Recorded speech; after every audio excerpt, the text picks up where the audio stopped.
नमस्कार छात्रों, स्वागत है आपका मेरे YouTube channel Datta reading point में।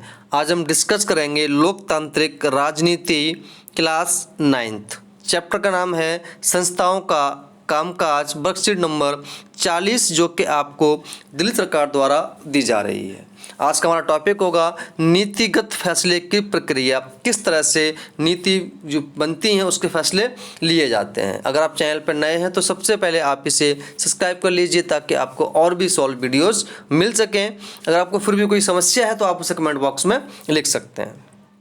सबसे पहले हम बात करते हैं कि हमारे देश में राष्ट्रीय स्तर पर सरकार कौन सी होती है। हमारे देश में राष्ट्रीय स्तर पर सरकार को केंद्र या संघ सरकार कहा जाता है। क्या कहा जाता है? केंद्र या संघ की सरकार कहा जाता है। और केंद्र सरकार के महत्वपूर्ण फैसलों में मुख्य भूमिका निभाने वाली संस्थाएं होती हैं। संस्थाएं कौन कौन सी हैं? संस्थाओं को 3 भागों में बांटा गया है। पहली आपकी होती है विधायिका, यानी किसको हम बोलते हैं? कानून बनाने वाली संस्था, ये कानून का निर्माण करती है। दूसरा आपका आता है कार्यपालिका, कानून का पालन कराने वाली संस्था, यानी कि जो विधायिका कानून बना के देती है उस कानून को पालन कराने का उद्देश्य इस संस्था का होता है। अगला आता है न्यायपालिका, कानून का सही समीक्षा करने वाली संस्था होती है और कोई कानून उल्लंघन करता है उसके लिए यह निर्धारण करती है कि उसे क्या दंड मिलना चाहिए और क्या नहीं मिलना चाहिए। तीनों संस्थाएं जो हैं बिल्कुल स्वतंत्र हैं और अपने अपने हिसाब से काम करती हैं। हम बात करते हैं कि संस्थाओं की आवश्यकता क्या पड़ गई। राजनीतिक संस्थाओं की क्या आवश्यकता है? सरकार पर नागरिकों की सुरक्षा, शिक्षा एवं स्वास्थ्य सुविधाएं आदि मुहैया कराने की जिम्मेदारी होती है। सरकार का उद्देश्य होता है, सरकार चुनते हैं कि वो हमारे जो प्रमुख आवश्यकताएं हैं वो उनका पूरा कर सके, न सुरक्षा कर सके, उनको शिक्षा दे सके, स्वास्थ्य सुविधाएं प्राप्त कर सके, यानी कि रोटी, कपड़ा, मकान और स्वास्थ्य ऐसी व्यवस्थाएं वो करा सके। इसलिए हम क्या करते हैं? सरकार को बनाते हैं। और टैक्स इकट्ठा करके सेना, पुलिस विकास कार्य पर खर्च करती है। वो क्या करती है? वो हमसे टैक्स लेती है, वो टैक्स का पैसा सेना पर खर्च करती है, पुलिस पर खर्च करती है, विकास कार्यों पर खर्च करती है। इस तरह के कामों को विभिन्न संस्थाओं द्वारा किया जाता है ताकि लोकतंत्र ठीक से काम कर सके और बड़े फैसले लेने में देश के सभी प्रमुख अधिकारी शामिल हो सके। यानी हमारा पैसा ही वो यूज़ करती है, वो हमारे लिए वो खर्च कर देती है। इन संस्थाओं के निर्णय लेने वाले प्रमुख अधिकारी कौन कौन से होते हैं? सबसे पहले हम बात करते हैं राष्ट्रपति, यानी कि राष्ट्रपति जो होता है वो हमारे देश का प्रथम नागरिक कहा जाता है। राष्ट्रपति को हमारे देश का प्रथम नागरिक कहा जाता है और संघ कार्यपालिका शक्ति इसमें निहित होती हैं। राष्ट्रपति जी की औपचारिक रूप से देश का सबसे बड़ा अधिकारी होता है और सारी शक्तियाँ, संघ की कार्यपालिक शक्तियाँ राष्ट्रपति में निहित होती हैं, लेकिन ये नाम मात्र का शक्तियाँ उसके पास होती हैं, क्योंकि अधिकांश शक्तियों का उपयोग जो होता है वो प्रधानमंत्री करता है। हम बात करते हैं प्रधानमंत्री। सरकार की ओर से अधिकांश अधिकारों का इस्तेमाल वही करता है तथा अन्य मंत्रियों की नियुक्ति में राष्ट्रपति से वही सिफारिश करता है। प्रधानमंत्री की नियुक्ति राष्ट्रपति द्वारा की जाती है। जब मंत्रिमंडल बनाया जाता है तो प्रधानमंत्री की रिकमेंडेशन पर, यानी कि इसके कहने पर राष्ट्रपति उन मंत्रियों को नियुक्त करता है। हम बात करते हैं संसद की। संसद बनती कैसे है? संसद राष्ट्रपति, लोकसभा और राज्यसभा को मिलकर के बनाई जाती है। संसद का जो निर्माण होता है वो 3 लोगों से मिलकर के होता है। राष्ट्रपति, लोकसभा और राज्यसभा से मिलकर क्या बनती है? संसद बनती है।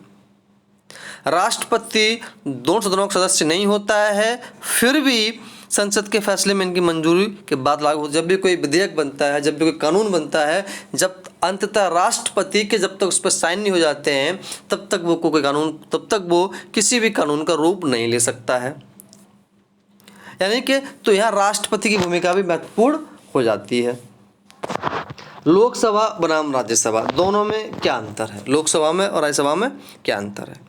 हमारे संविधान में राज्यसभा को राज्यों के संबंध में कुछ विशेष अधिकार प्राप्त हैं, लेकिन अन्य अधिकार मामलों में सर्वोच्च अधिकार लोकसभा के पास में है। यानी कि राज्य के निर्माण में, राज्य के संबंध में कुछ विशेष अधिकार राज्यसभा को प्राप्त होते हैं, बाकी सारे अधिकार जो प्राप्त हैं वो किसको प्राप्त हैं? लोकसभा को, यानी कि लोगों की सभा को। देखते हैं क्या डिफरेंस है दोनों में। किसी भी सामान्य कानून को पारित करने में 2 सदनों के बीच कोई मतभेद होता है तो लोकसभा के विचार को प्राथमिकता मिलने की संभावना रहती है। मान लो कोई बिल आता है और कोई बिल आ गया, दोनों में उत्पन्न हो जाता है तो प्राथमिकता वहाँ पर लोकसभा को दी जाएगी, उसकी बातों को उसका रखा जाएगा। कोई मतभेद हो जाता है तो पैसे के मामले में लोकसभा द्वारा पारित बजट कानून राज्यसभा को 14 दिन के भी आसपास ही अपने पास रख सकती है और सुझाव दे सकती है, जबकि लोकसभा को अधिकार है कि वो सुझाव को माने ना माने।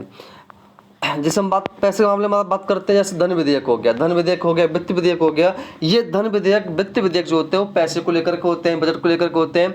ये हमेशा लोकसभा में ही पारित किए जाते हैं। लोकसभा इसे पारित करती है, उसके बाद डिस्कस होने के लिए राज्यसभा के पास चला जाता है। 14 दिन के भीतर अगर राज्यसभा इस पर कोई टिप्पणी नहीं करती तो ये ऑटोमेटिक पारित मान लिया जाता है। अगर राज्यसभा चाहे तो सुझाव दे सकती है, कुछ करेक्शन कर दे सकती, लेकिन लोग मानना ना मानना लोकसभा के ऊपर निर्भर करता है, वो मानती है या नहीं मानती है। सबसे बड़ी बात तो यह है कि लोकसभा मंत्री परिषद को नियंत्रित करती है। कह सकते हैं कि मंत्री परिषद जो होती है वो लोकसभा के प्रति उत्तरदायी होती है। सिर्फ वही व्यक्ति प्रधानमंत्री बन सकता है जिससे लोकसभा में बहुमत हासिल हुआ हो। सत्ता पार्टी जो होती है, रूलिंग पार्टी जो होती है, कौन बनेगा? जिसकी पार्टी को बहुमत मिलता है उसी पार्टी से एक मेंबर जो होता है वो देश का प्रधानमंत्री बन सकता है। लोकसभा के आधे से अधिक सदस्य यह कह दें कि उनमें मंत्रिपरिषद पर विश्वास नहीं है तो प्रधानमंत्री से सभी मंत्रियों को पद छोड़ना पड़ेगा, और जबकि राज्यसभा को अधिकार प्राप्त नहीं है। अगर छोटी सी और बात कर लेते हैं दोनों में क्या डिफरेंस है। लोकसभा जो होती है वो 5 साल के लिए चुनी जाती है, यह एक अस्थायी सदन कभी भंग हो सकता है, लेकिन राज्यसभा जो होती है वो 6 साल के लिए होती है और ये कभी भंग नहीं होती। इसको हम स्थायी सदन बोलते हैं।